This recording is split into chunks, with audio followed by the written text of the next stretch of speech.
sua análise desse jogo, mas também quero saber de você o que esse resultado e o desempenho de hoje dizem sobre a equipe e o momento que ela vive. Boa noite, Ana. Muito boa o teu questionamento. Primeiramente, vamos falar um pouquinho sobre o que foi planejado para esse jogo, o que nós buscamos fazer. O Madureira é uma equipe que sofre poucos gols, talvez tenha a melhor defesa, se não estou enganado, da competição, ou uma das melhores.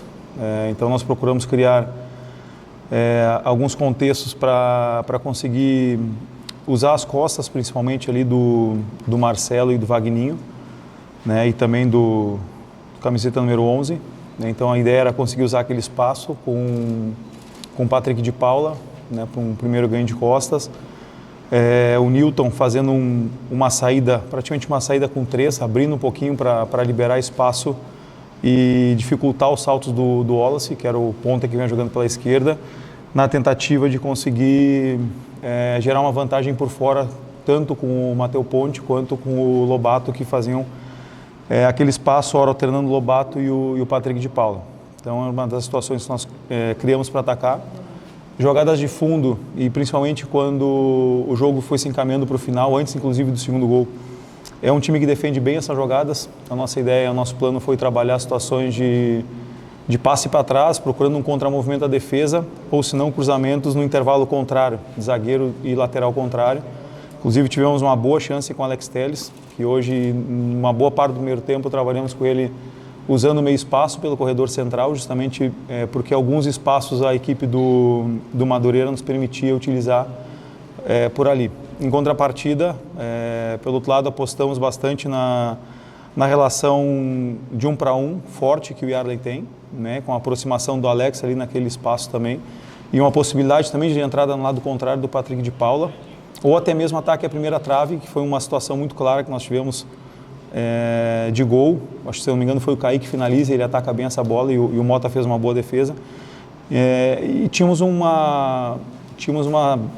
cuidado com as vigilâncias. Acredito que ficamos um pouco distante no jogo, inclusive os gols do Madureira saíram dessas situações de contra-ataque, né? Então o primeiro gol foi assim, perdemos uma bola em um passe e o contra-ataque deles, que é uma arma da equipe, acabou funcionando e eles abriram o placar. Isso muda um pouco o panorama do jogo, foi o que aconteceu, mudou, fez com que o Madureira pudesse jogar um pouco mais à vontade dentro da proposta deles, e nós procuramos, na nossa proposta, de ter a bola, de conseguir entrar no campo deles, de gerar os espaços que eles nos permitiam às costas. Depois, mesmo com a troca entre a saída do Marcelo e com a entrada do Lindoso, permaneceu um cenário parecido. Já no segundo tempo, começamos a ter um pouco mais de dificuldade com os pontas acompanhando o Ponte e o Cuiabano até o final, né? Inclusive tentamos fazer com que o Vitinho tirasse um pouco do Minho para gerar um espaço nas costas para o Matheus Ponte conseguir chegar no fundo do campo, na intenção, inclusive, de achar o Cauê, que faz uma boa entrada de lado contrário, quando o Cauê entrou no jogo, para atacar a área. Assim, de uma forma resumida, o que nós planejamos para o jogo foi isso. E eu gostaria de aproveitar a questão para falar também sobre o nosso planejamento. Nós planejamos bastante essa pré-temporada, porque não é uma situação simples. A gente tem que entender que é uma equipe que está jogando... começou a treinar no dia 14, outros jogadores iniciaram no dia 2 de janeiro. Então nós criamos um plano para que a gente possa treinar os nossos jogadores. No primeiro momento, aumentamos um pouco a minutagem de alguns deles, e para que nesse segundo momento nós pudéssemos ter semanas inteiras, né, para alguns jogadores. Então, por exemplo, os jogadores que atuaram na última partida, e alguns inclusive vieram, mas não entraram, e outros tinham uma situação porque jogaram menos tempo, foi o caso do Igor, e pôde entrar com uma minutagem reduzida, assim como o Alex e Cuiabano. Nós já vimos com um plano sobre isso aí, porque a gente tem que cuidar desempenho, procurar entregar resultado e, ao mesmo tempo, cuidar da saúde física dos jogadores, e é o que a gente tem planejado e é o que nós pensamos em fazer. E diante disso, agora a gente abre um período bom para que a gente possa treinar até o jogo do Flamengo com o pessoal que jogou contra o Nova Iguaçu, inclusive alguns que não vieram hoje, uns estão em recuperação física do último jogo e outros já treinaram no CT normalmente, né, para que a gente possa ter esse laço de uma semana, bem como esses jogadores que possivelmente jogaram hoje e voltem a jogar no próximo final de semana, ter uma minutagem, a gente consegue também ter um período para que eles descansem, para que eles recuperem do jogo, porque cada jogo gera um desgaste muito grande, principalmente início de temporada, contra equipes que já se preparam há mais tempo para esse momento. Então é basicamente isso aí, conseguir gerar tempo para que a gente possa de fato treinar, e é o que a gente precisa nesse momento da temporada, treinar os nossos jogadores e, como eu falei, sempre buscando desempenho e resultado. Hoje, infelizmente, não conseguimos, mas é o que a gente tem procurado fazer e vamos tentar e ver se os resultados também contribuem nessa rodada para que a gente possa se manter no G4 e buscar, obviamente, a classificação, que é o que eu tenho comentado sempre com vocês, é buscar a classificação para a semifinal, porque fazem alguns anos que o Botafogo não chega e fazem alguns anos também que o Botafogo não é campeão carioca. O Botafogo vem da performance muito alta, né? Campeão brasileiro, campeão da Libertadores. Você falou do planejamento, né, dos jogadores da pré-temporada, alguns jogadores começaram a pré-temporada antes, outros depois. Talvez isso explique o baixo desempenho comparado ao ano passado. Alguns atletas saíram também, alguns atletas estão chegando. Mas o que explica esse desempenho um pouco mais abaixo do que estava tendo na temporada passada? Desculpa se eu não entendi teu nome. Wagner. Boa noite, Wagner. Assim, Wagner, a gente fica com uma memória de uma equipe que estava finalizando a temporada, conquistando um brasileiro, jogando em alto nível, né? E isso é o que fica na memória. Só que nós estamos num outro momento, nós estamos em um momento em que hoje é dia 9, a gente não tem sequer um mês de treinamento. Isso, nesse um mês, com 9 dias, nós já tínhamos um clássico para enfrentar, então todos os cuidados que a gente tem que ter. Essa equipe vai crescer, com certeza, ao longo da temporada, e o nosso trabalho agora, neste momento, é preparar essa equipe para que ela possa crescer realmente ao longo da temporada, e não fazer um trabalho que possa gerar outro tipo de situação que não seja essa de crescimento ao longo da temporada. Por isso, eu fiz questão de explicar e mostrar um pouquinho do passo a passo do nosso planejamento e o porquê que a gente está fazendo cada uma das nossas decisões. Carlos, boa noite. Atílio Esperantil da tribuna. Você já falou do planejamento, falou sobre, entre aspas, uma segurada em alguns jogadores para não estourá-los lá na frente, mas mesmo com o placar adverso hoje, você optou por não colocar alguns dos principais jogadores do Botafogo em campo. O Igor Jesus, por exemplo, entrou na parada técnica do segundo tempo, o Matheus Martins entrou mais para o final do segundo tempo. Isso também tem a ver com o planejamento. Por que não ter colocado o Marlon Freitas, talvez o Igor e o Matheus Martins mais cedo no campo? Boa noite, Atílio. É justamente por isso, porque nós tínhamos uma ideia de minutagem para alguns. O Igor jogou um tempo, é o que estava planejado para ele no jogo contra o Nova Iguaçu. E isso permitia que ele pudesse jogar uma minutagem reduzida hoje no segundo tempo, diferente um pouquinho dos jogadores que jogaram mais tempo, que foi o caso do Marlon. E que teve também, no último jogo, o Marlon teve uma entrega, além de ter feito uma boa partida, teve uma entrega física muito alta. Boa noite, Carlos. Promotor do esporte. Você falou sobre o planejamento, e o Botafogo está passando por um momento de transição, início de temporada, mas eu queria saber, de modo geral, quais foram os ajustes que você tentou implementar até aqui para melhorar o desempenho da equipe, entendendo nesse momento de transição. Boa noite. Esses ajustes eles são feitos diariamente e eles estão atrelados à estratégia de jogo também. Então, assim, a intenção foi, como eu falei na primeira pergunta, foi justamente essa, conseguir nesse jogo buscar uma maneira de entrar no campo adversário, não só numa questão de ficar trocando passe, não é a nossa intenção trocar passe por trocar passe, a nossa intenção é entrar no campo adversário e buscar gerar alguma coisa, com mais passes ou com menos passes. Então, foi basicamente alguns ajustes estruturais para que a gente pudesse realmente conseguir ter essa vantagem, mas ainda faltam outras situações que são mais delicadas e também complexas de trabalhar, né, que são a maneira de vencer uma linha defensiva como nós enfrentamos hoje, de que maneira a gente vai vencer. Eu expliquei algumas situações dessas anteriormente. São questões que a gente está implementando aos pouquinhos, mas são as questões mais complexas do jogo de futebol. Boa noite, professor Vinícius de Gazeta.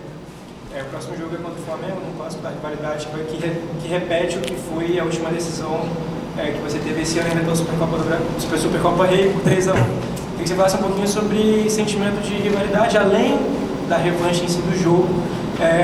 Quais estratégias você já pensa para essa partida para mudar o resultado que aconteceu lá no Pará? Ainda é pós-jogo do Madureira, né? Então agora a gente vai organizar o próximo jogo. O clássico por si só ele já tem um fator muito grande de motivação, de querer jogar um jogo desse aí, de estar num estado de concentração ainda maior, né, principalmente vindo de uma derrota para um rival. E, óbvio, a gente vai procurar agora trabalhar a melhor estratégia possível para que a gente possa vencer. E lembrando que é um jogo atrasado. Então, sendo esse jogo atrasado, não sei exatamente agora a questão da pontuação, mas provavelmente vencendo esse jogo atrasado, a gente consiga essa manutenção no G4. Talvez até com os resultados paralelos hoje, nós possamos ficar no G4, mas com certeza uma vitória no Clássico, isso nos manterá no G4. Boa noite, Thiago da Band. A lida pelo gramado dá para ver bastante crítica por parte da torcida. Acho que o torcedor está insatisfeito de forma geral, como você disse, há uma ideia do imaginário que fica da última temporada, o torcedor é passional. Mas muitas das críticas elas eram direcionadas a você. Assim, na beira do gramado era nítido isso. Teve até um arremesso de uma garrafa, teve assim, questões que ultrapassam o futebol. Imagino para você estar nessa posição hoje também seja uma oportunidade. Então, como você absorve esses dois lados? Como a gente está vivendo uma oportunidade para ti, que está comandando o Botafogo, que é o time que é campeão da Libertadores, que é o time que é campeão brasileiro, e ao mesmo tempo também tem que lidar com esses altos e baixos da torcida em relação ao teu trabalho. Claro. Eu penso assim, nós trabalhamos para eles, nós trabalhamos para o torcedor. Eles vêm ver os jogadores, eles vêm ver o trabalho que a gente faz, e nós trabalhamos também para o jogador, para que o jogador possa estar apto e em condições para apresentar um bom espetáculo e que o torcedor saia satisfeito. Então, como tu falou, o torcedor ele é movido pela paixão, e com certeza, quando o resultado ele é adverso, como vinha sendo hoje um resultado adverso, ele vai se manifestar com todo o direito, porque vem para ver o Botafogo com essa memória, né, ainda da temporada passada. Ele vem para ver esse Botafogo, ele acostumou na temporada passada a vencer, a fazer bons jogos, e isso com certeza com o tempo vai voltar a acontecer. E eu como técnico do Botafogo, neste momento eu sou o técnico do Botafogo, enquanto não chega um outro treinador, eu sou o técnico do Botafogo, eu sou responsável por essa equipe e assumo a responsabilidade em termos de rendimento e desempenho, mas baseado em tudo que eu expliquei anteriormente. Obrigado. Boa noite, o Sérgio Antônio do GEP me pediu sobre o Alan, por que ele não foi relacionado, se ele está machucado, ou se foi opção técnica, e qual a situação do Alan no elenco? O Alan vem treinando muito bem, poderia ter sido relacionado para o jogo de hoje, porque vem numa evolução muito boa, nos treinamentos teve um desgaste físico um pouco mais acentuado, né, e algumas questões de protocolos nossa. Optamos por deixá-lo fora nesses dois jogos, mas hoje um dos jogadores que treinou foi o Alan e ele está apto a ser relacionado para o Clássico.